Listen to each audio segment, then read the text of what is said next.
अस्सलाम वालेकुम दोस्तों, अपनी नेक्स्ट वीडियो के साथ मैं हूं मनसब अली और आपको वेलकम करता हूं अपने इन्फो टीवी चैनल में। दोस्तों, इस वीडियो में जो मैं बात करूंगा, जो ख़बर आपको दूंगा, उस ख़बर का लिंक जो है वो एक न्यूज़पेपर में भी शाया हुआ है। तो उस ख़बर का लिंक जो है वो इस वीडियो की डिस्क्रिप्शन में आपको मिल जाएगा। उस पर क्लिक करके आप उसको पढ़ भी सकते हैं। तो मैं उस स्पेनिश लिंक को आपको उर्दू ट्रांसलेशन करके आपको इस वीडियो में बताऊंगा कि उस वीडियो का, उस न्यूज़ का जो मेन थीम है वो क्या है। दोस्तों, एक सूबा काफ़ी बड़ा स्पेन का जिसका नाम है इग्वालादा। तो वहाँ की जो इमिग्रेशन मिनिस्टर है उसने कहा है कि लाजमी तौर पे इमिग्रेंट्स जो इलीगल हैं, जो अनडॉक्यूमेंटेड हैं, उनको डॉक्यूमेंट्स मिलने चाहिए, उनको लीगल करना चाहिए। काफ़ी देर से वो डिमांड कर रहा है सूबा कि हमारे सूबे में छोड़ के पूरे स्पेन में बहुत ज़्यादा इलीगल रह रहे हैं, तो आप इमिग्रेशन को ओपन करें। अब चूँकि जो सेंट्रल गवर्नमेंट है वो मखलूत हुकूमत है, मुख्तलिफ पार्टियों की मिल के एक हुकूमत बनी है, तो वो डिसीजन करने में देर लगा रहे हैं। ज़ाहिर है उन्होंने तमाम पार्टीज़ को राज़ी करना है इस मेन पॉइंट पे, इमिग्रेशन पे, असालम पे और बाकी जो इमिग्रेंट से रिलेटेड चीज़ें हैं, इस तरह खैरिया से, उन तमाम बातों पे उन्होंने तमाम पार्टीज़ को एक नुक्ते पे लेके आना है और उसके बाद वो डिसाइड करेंगे इमिग्रेशन ओपन करने का।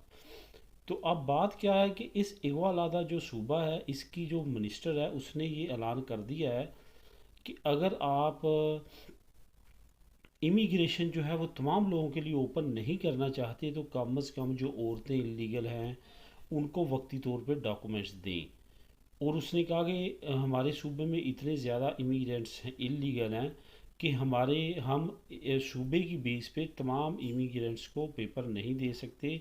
उनका ये प्लान है कि सबसे पहले इमिग्रेंट्स की जो औरतें हैं जो बगैर पेपरों के हैं उनको लीगल किया जाए।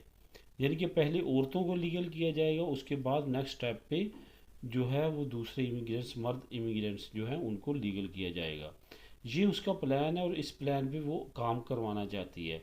असल में दोस्तों बात ये है कि वो इस प्लान को शो करके एक लेवल आगे जाके सेंट्रल गवर्नमेंट को बताना चाहती है कि इमिग्रेशन ओपन होना चाहिए।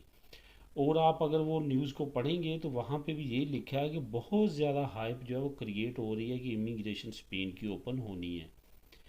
तो इस सारी बातों का, जैसे यूएनओ ने भी पिछले दिनों में ज़ोर दिया है स्पेन पे, उसके बाद यूरोपीय यूनियन तो काफ़ी देर से ज़ोर दे रही है कि इमिग्रेशन स्पेन को भी ओपन करनी चाहिए। क्योंकि दोस्तों ये जो तीन ब्लॉक हैं, तीन कंट्रीज़ का ब्लॉक है, पुर्तगाल, स्पेन और इटली का, इस पे अगर आप नज़र दौड़ाएं तो स्पेन ने जो है वो 15 साल हो चुके हैं इमिग्रेशन ओपन नहीं की, क्योंकि लास्ट टाइम 2005 में इसने इमिग्रेशन ओपन की थी।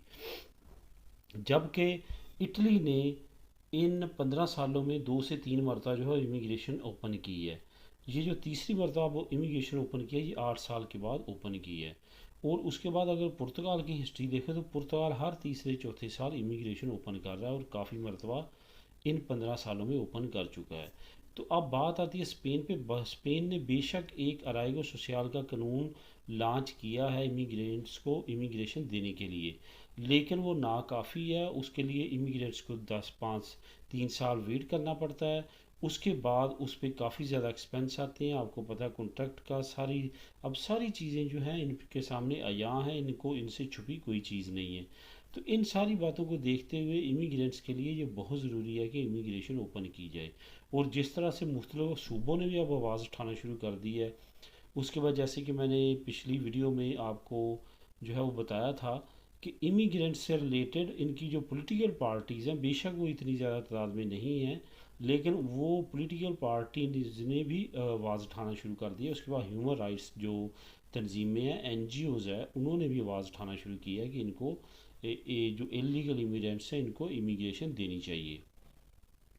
जो अब दोस्तों मेरा ख्याल है, जो बात करने से या स्टडी करने से ऑनलाइन या वैसे जो पता चलती हैं बातें, उससे ये ज़ाहिर हो रहा है कि जुलाई का महीना जो नेक्स्ट मंथ है, अल्लाह करे कि कोरोना के दोबारा केसेस और कोरोना की वजह से कोई रुकावट ना बने, कोई और मसला ना आ जाए, एमरजेंसी वगैरह ना डिक्लेयर कर दें कोरोना की वजह से। अदरवाइज़ जो हाइप क्रिएट हो रही है, जिस तरह गवर्नमेंट भी कह रही है कि वो अंडरग्राउंड इस पे काम कर रहे हैं रेगुलेट करने पे। तो इससे काफ़ी ज़्यादा उम्मीद ये ज़ाहिर हो रही है कि आने वाले महीने काफ़ी अहम है इमिग्रेशन ओपन होने के सिलसिले में। तो इंशाल्लाह ताला बहुत ज़्यादा चांस है कि इमिग्रेशन ओपन हो जाएगी। जैसे कि ये इकबाल आदाब सूबे ने भी आवाज़ उठाई है, पहले टोलेडो ने उठाई थी आवाज़, आपको पता होगा। टोलेडो ने भी कहा था कि अगर सेंट्रल गवर्नमेंट पेपर नहीं दे सकती इलीगल इमिग्रेंट्स को, तो कम अज़ कम उनको अलाउंस वगैरह देनी शुरू करे कोरोना वायरस की वजह से, क्योंकि वो काम नहीं कर सकते। तो इन सारी बातों से ये ज़ाहिर होता है कि सेंट्रल गवर्नमेंट से ज़्यादा उस पर प्रेशर क्रिएट हो रहा है ताकि वो इमिग्रेशन ओपन करे। तो इंशाल्लाह ताला उम्मीद है कि आने वाले वक्तों में 1-2 महीने में आप बहुत अच्छी न्यूज़ सुनेंगे इमिग्रेशन से रिलेटेड। ये थी दोस्तों वीडियो। इस पे मज़ीद जो आप स्टडी करना चाहें अगर, तो इसका लिंक मैं डिस्क्रिप्शन में दे दूँगा, उसको क्लिक करके भी आप इस न्यूज़ को पढ़ सकते हैं। दुआओं में याद रखिएगा, मिलते हैं अपनी अगली वीडियो में, तब तक के लिए अल्लाह हाफिज़।